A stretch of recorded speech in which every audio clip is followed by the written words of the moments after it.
Hello friends, आप देख रहे हैं हमारे YouTube channel Ravi study academy. Panorama part 2 के क्लास 10 का यह बुक है और इसका जो चैप्टर है first chapter the pace for living. Pace for living का हमने क्वेश्चन आंसर यहाँ पर किया हुआ है। आपको यदि अच्छा लगे तो आप इसको देख सकते हैं और इसका स्क्रीनशॉट लेकर आप इसको लिख भी सकते हैं। सबसे पहला हमारा प्रश्न है, where did the writer watch the play? Writer ने कहाँ पर वह नाटक देखा था? तो राइटर डबलिन में नाटक देखा था। The writer watch the play in Dublin. उसके बाद है, who was the chief character in the play?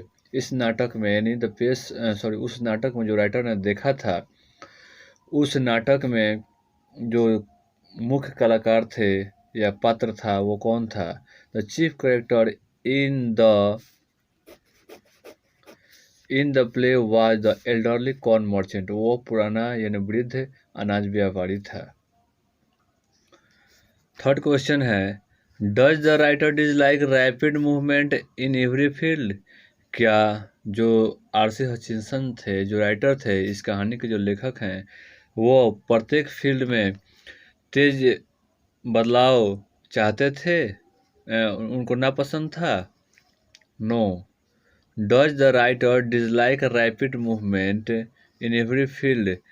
क्या वे जो राइटर थे उनको सभी क्षेत्र में तेज़ी से बदलाव पसंद नहीं था? नहीं। He was not dislike rapid movement in every field. नहीं, उनको सभी क्षेत्र में ऐसा नहीं था कि उनको सभी क्षेत्र में बदलाव पसंद नहीं था। जैसा कि आपने कहानी पढ़ा होगा तो उनको भी तेज गाड़ी चलाने में मज़ा आता था।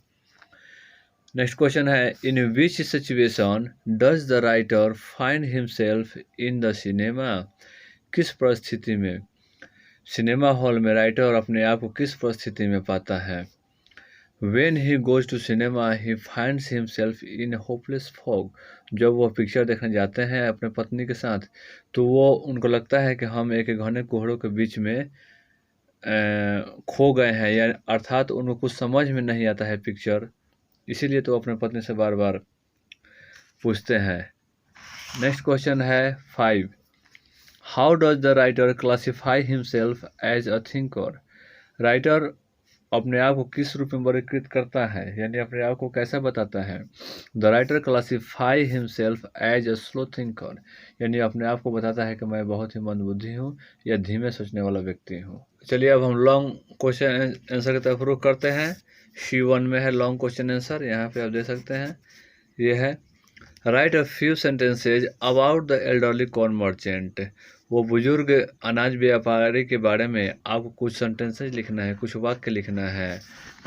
यहाँ पर आप लिख सकते हैं, the corn merchant was an elderly man, he was anxious due to the current fast trend of life. पुराना वृद्ध कॉर्न मर्चेंट जो था, अनाज व्यापारी जो था वह एक वृद्ध व्यक्ति था और वह उत्सुक रहता था, ठीक है, उत्सुक रहता था जीवन के बदलाव से। ही वॉज स्लो पर्सन, लेकिन वह धीमा व्यक्ति था, वो खुद ही धीमा व्यक्ति था। His Neiphiu was cheating him, उसका भतीजा उसको ठगते थे। हिज वाइफ वॉज एक्स्ट्रा, उसकी पत्नी जो थी क्या थी, खर्चीली थी, बहुत फिजूल खर्ची थी। And want to spend a lot of money on holiday, और वह चाहते थे कि जिस दिन इसका छुट्टी रहे, यानी कॉर्न मर्चेंट का जिस दिन छुट्टी हो उस दिन वो ज़्यादा खर्च करे। इन शॉर्ट, यानी संक्षेप में, we may say that the pace for living was too much for him, so he was an anxious. तो शॉर्ट में यह कहा जा सकता है, कुल मिलाकर यह कहा जा सकता है कि यह जो पेस ऑफ लिविंग है, यह जीवन की जो रफ्तार है, यह शीर्षक जो है उस व्यक्ति पर सही रूप से बैठता है। अगला प्रश्न है second number, they tell me there's an aeroplane now that goes at 1000 miles an hour। वह कहता है कि एक हवाई जहाज आज के समय में 1000 माइल एक ही घंटा में पहुंच जाता है। नाउ दैट्स टू फास्ट, यह बहुत ही ज़्यादा तेज है। What light does the remark of the corn merchant throw on the fast life today? अब यहाँ पर क्या बतलाना चाहता है वो अनाज व्यापारी, क्या रिमार्क करना चाहता है, किस अभिव्यक्ति की ओर ध्यान आकर्षित करना चाहता है कि आज का जीवन कितना फास्ट हो गया है। यहाँ पर है, इसका आंसर देखिए। The statement tells us that the pace of life has become so fast today that the people are grown up and those who are slow thinker are unable to confront with it। यह कथन जो है हमें यह बताता है कि जीवन की रफ्तार, आज के समय में जीवन की जो रफ्तार है वह बहुत ही ज़्यादा विकसित कर गया, बहुत ही तेज हो गया है। और जो लोग धीमा सोचते हैं या मंदबुद्धि टाइप के हैं, वे इसका सामना करने में असमर्थ हैं। It is the life of machines today in which, आज का जीवन जो है वो मशीनों का युग है। Person who are so fast can only survive, जो लोग बहुत तेज हैं वही इसमें जीवित रह सकते हैं। Elderly people feel that the pace for living today is not suitable for man। बुजुर्ग लोगों के लिए जीवन की रफ्तार सुटेबल नहीं, यानी उपयुक्त नहीं है। थर्ड नंबर प्रश्न है हमारा, what sort of excitement do we have today which our ancestors lacks? Is it an advantage or a disadvantage? कह रहा है कि व्हाट सॉर्ट ऑफ एक्साइटमेंट, आज के समय का जो आश्चर्यजनक चीज़ है या चकाचौंध जो जीवन है, today which our ancestors lacks, इसकी कमी बुजुर्गों में थी, यानी पुराने लोगों को इन सब चीज़ों का सामना नहीं करना पड़ा था या ये सब चीज़ें नहीं जानते थे। इट इज एन एडवांटेज, क्या ये लाभकारी है या अलाभकारी है, ये लाभ के लिए है या हानि के लिए है? आंसर देखिए।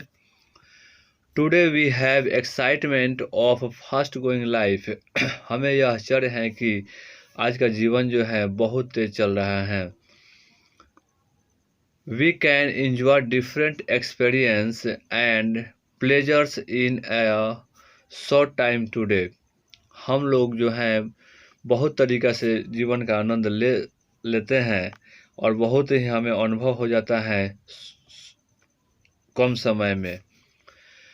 Our ancestors had no excitement in their life, हमारे पूर्वजों के जीवन में कोई एक्साइटमेंट नहीं था, यानी कोई उत्तेजना नहीं था या कोई इस तरीक़ा का जो चकाचौंध जीवन है वो नहीं था। They were content with those stuffs that they had already with them, उन लोगों के पास जो भी उस समय व्यवस्था था उसी से वे लोग अपना काम चलाया करते थे। As today the excitement we feel is the need of time, कह रहा है कि आज के समय में एक्साइटमेंट जो है, चकाचौंध जो है, we feel is the need of time, समय के अनुसार है। Without it we can not do anything today, और इसके बिना हम कुछ भी नहीं कर सकते हैं। But getting too much excited is harmful life, so it is a disadvantage, लेकिन यह बहुत ज़्यादा जो उत्साहित है या बहुत ज़्यादा जो मज़े हैं, यह हमारे जीवन के लिए क्या है, हानिकारक है, इसलिए यह हानि है, इसलिए यह अलाभकारी है। अगला प्रश्न है हमारा, who are taken to be slow thinker, who are taken to be slow thinker, कौन धीमा सोचने वाला है या मंदबुद्धि है। How are the slow thinkers handicapped today, और आज के समय में जो स्लो थिंकर्स हैं वो कैसे हैंडीकैप्ड यानी अपाहिज है।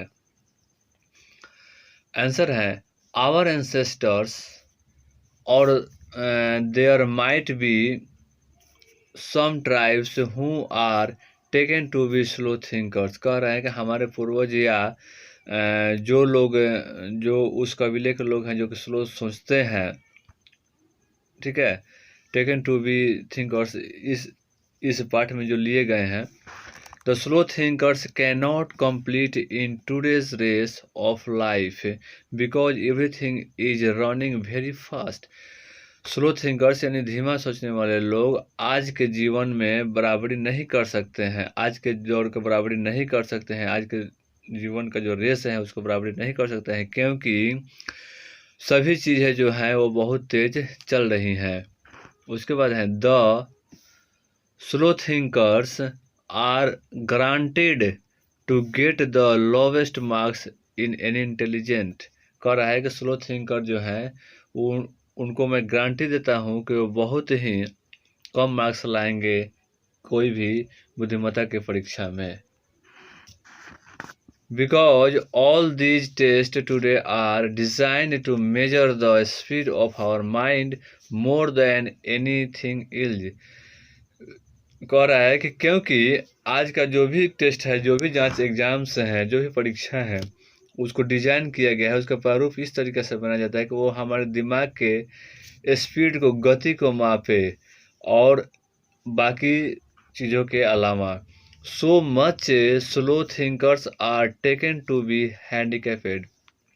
सो सच स्लो थिंकर, इसलिए इस प्रकार के जो स्लो थिंकर्स हैं वे आज के समय में उनको अपाहिज कहा गया है मानसिक रूप से। नेक्स्ट क्वेश्चन है 5 number, what enlightenment does the writer seek from his wife. जो राइटर था आरसी हचिंसन, वह अपने पत्नी से किस प्रकार का ज्ञान चाहता था। What does it suggest about the plight of the modern man. क्या यह plight मतलब दुर्दशा, क्या इस प्रकार का सजेशन जो है, इस प्रकार के दुर्दशा जो है मॉडर्न मैन का होना चाहिए के बारे में आप क्या कहना चाहेंगे। What does it suggest about the plight, इस प्रकार के दुर्दशा के लिए ऑफ द मॉडर्न, यदि आधुनिक युग में इस प्रकार की दुर्दशा किसी का हो कि उसको कुछ समझ में नहीं आए तो आप उसको क्या कहेंगे। आंसर है the writer in the lesson seek enlightenment for the scenes and characters in the film while he was watching with his wife। अब कह रहा है यहाँ पर आंसर इसका होगा कि राइटर जो था वो उस लेसन को नहीं समझ पा रहा था और उसको समझने के लिए अपने पत्नी से, कौन सा लेसन यानी पिक्चर फिल्म जो देख रहा था उसमें का जो सीन आ रहे थे उसको वो समझ नहीं पा रहा था, इसलिए वो अपने पत्नी से इनलाइटमेंट यानी प्रबोधन चाहता था, शिक्षा चाहता था कि भाई क्या हो रहा है इस पिक्चर में। He is unable to follow the film and so he seeks enlightenment from her। वह उस पिक्चर का अनुकरण करने में, देखकर समझने में अक्षम था, समझने में असमर्थ था, इसलिए वह अपनी पत्नी से हेल्प चाहता था। सच अ मैन मतलब कि इस प्रकार के लोग एज अ राइटर, जैसे कि लेखक हैं RC Hutchinson, is considered to be handicapped in the business of getting a living। इस प्रकार के लोग जैसे कि राइटर हैं वर्तमान समय में, वो क्या हैं, वे आज के समय में न व्यापार कर सकते हैं या कोई भी काम अपने समाज में जिंदा रहने के लिए नहीं कर सकते हैं, इसलिए उनको हैंडीकैप्ड यानी अपंग या अपाहिज आप कह सकते हैं। लास्ट क्वेश्चन है summarize the central idea of the essay. इस कहानी का, इस लेख का जो मुख्य तरीका है या मुख्य जो बिंदु है उसको आपको समराइज करना है यानी सारांश बताना है। The central idea of this essay is that the writer contrast the living of past and present. इसका जो मुख्य केंद्रीय बिंदु जो है इस लेख का, उसमें राइटर जो है आरसी हचिंसन, वो सामंजस्य स्थापित करने का प्रयास किया है कि पास्ट में क्या था, भूतकाल में क्या था और वर्तमान में क्या हो रहा है, इस दोनों के जीवन में क्या हो रहा है, इन दोनों में सामंजस्यता यानी दोनों को जोड़ने का प्रयास किया है। Ancestors would live very simple life and they could not with a fast pace. कह रहा है कि एंसेस्टर जो थे यानी पूर्वज जो थे वो बहुत ही साधारण जीवन जिया करते थे और दे कुड नॉट गो, और वे कभी could not go with fast, कभी भी तेज जाना पसंद नहीं करते थे। But today one can not get his living if one can't think fast. लेकिन आज कोई भी जो है वह इस तरीक़ा से नहीं सोचता है। सभी क्या करते हैं, फास्ट सोचते हैं, तेज सोचते हैं। नेक्स्ट है, even all of the test were designed today to measure the speed of people and nothing else. अब कह रहा है कि even all of the test, यानी सभी टेस्ट जो आज के डेट में जो परीक्षाएं ली जाती हैं उसका जो तरीका है या जो उसका जो खाका तैयार किया जाता है, डिजाइन तैयार किया जाता है, वो सिर्फ और सिर्फ आदमी के दिमाग की गति को मापने के लिए कहता है, उसमें और कुछ नहीं रहता है। The writer belongs to a race of slow thinkers and slow thinker can not do anything. अब राइटर जो है इस रेस में क्या है, एक स्लो थिंकर है, एक मंद बुद्धि है, और स्लो थिंकर इसको कभी नहीं कर सकता, यानी इस परीक्षा में कभी पास नहीं हो सकता है। Thus the writer has suggested that we should train our mind to think fast to follow the fast life. इसलिए द राइटर को सलाह दिया जाता है कि वे अपने आपको ट्रेन करें, यानी प्रशिक्षित, अपने दिमाग को प्रशिक्षण दें टू थिंक फास्ट, ताकि वो तेज़ सोचे, and follow the fast life, और आज के तेज रफ्तार जीवन को क्या करें, फॉलो करें, अनुकरण करें। धन्यवाद। जय हिंद, जय भारत। मिलते हैं नेक्स्ट वीडियो में।